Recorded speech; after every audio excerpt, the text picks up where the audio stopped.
হ্যাঁ ভিউয়ার্স, আসসালামু আলাইকুম। সবাই কেমন আছেন? আশা করি সবাই ভালো আছেন। তো আজকে আবারও একটি নতুন ব্লগ নিয়ে হাজির হলাম আপনাদের সামনে। আর আজকের ব্লগটি হতে যাচ্ছে আমাদের ভারত বাংলাদেশের যে বর্ডার, নদী পথ, সেই পথের কিছু দৃশ্য আপনাদেরকে দেখাবো। আর তার আগে কিছু কথা বলে নেই।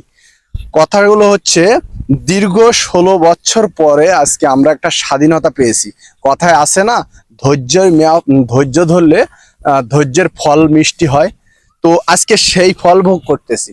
দীর্ঘ 16টি বছর পরে আমরা একটা স্বাধীনতা পেয়েছি, আর সেই স্বাধীনতাটা আমাদের মাঝে ছাত্ররা, আমাদের দেশের ছাত্ররা ছিনিয়ে এনেছে।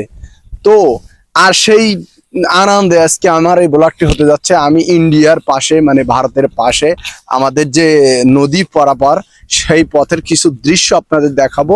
তো সবাই দেখতে থাকুন আর আমার সাথে থাকুন, ভিডিওটি ফুল কন্টিনিউ করতে থাকুন। তো অবভিয়াস, আপনারা দেখতে পাচ্ছেন আমরা এখন চলে এসেছি সেই আমাদের আকর্ষণীয় জায়গা, মানে মিনি সুন্দরবনের পাশাপাশি, যেখানে ভারত বাংলাদেশ মানে ভারত বাংলাদেশের বর্ডার, নদী পারাপারের পথ।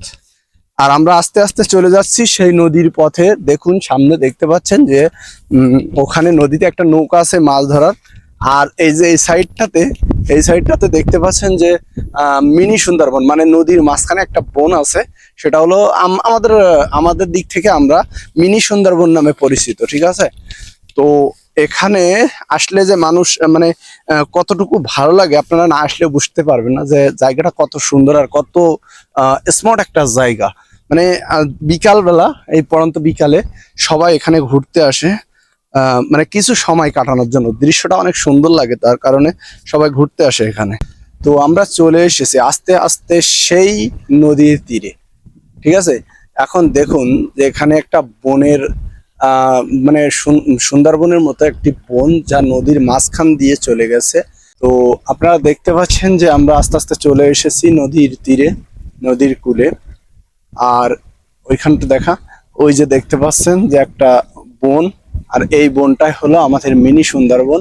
খুব সুন্দর একটা মানে পরিবেশ এখানে। আমাদের বাঙালিরা প্রায় মানুষ ওপারে যায়, ওপারে যে মানে বন থেকে মানে কেওড়া গাছালি ভেঙে আনে, মানে গরু ছাগলের জন্য লতা পাতা ছিঁড়ে আনে।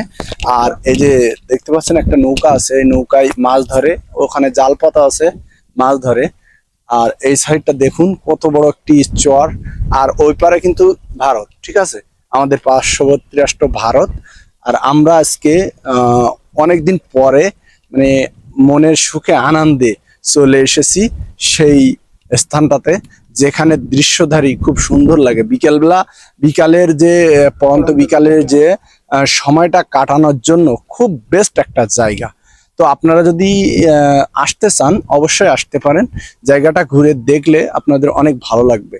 আপনারা হয়তো অনেকেই অনেক জায়গায় গেছেন, কিন্তু কোথায় মানে ভালো লাগে, অনেক জায়গা ভালো লাগে, কিন্তু এখানেও একটা দৃশ্য আছে, আর এখানে একটা সুন্দর পরিবেশ আছে ঘোরার মতো। আর এখানে যে আপনারা যদিও বা পারেন, গার্লফ্রেন্ড বয়ফ্রেন্ড আপনারা সব মিলে যদি আসেন, এসে ঘুরতেও পারবেন।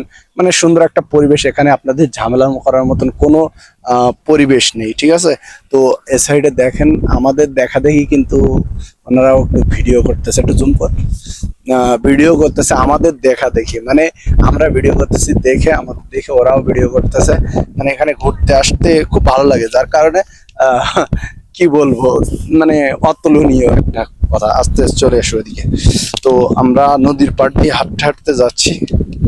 সবাই ভিডিওটি ফুল কন্টিনিউ করবেন। ভালো লাগলে অবশ্যই ভিডিওটি শেয়ার করে দিবেন, লাইক তো অবশ্যই করবেন। আর প্রতিনিয়ত এভাবে সুন্দর সুন্দর জায়গায় যে ব্লগ, নতুন নতুন ব্লগ আপনাদের উপহার দেওয়ার চেষ্টা করব।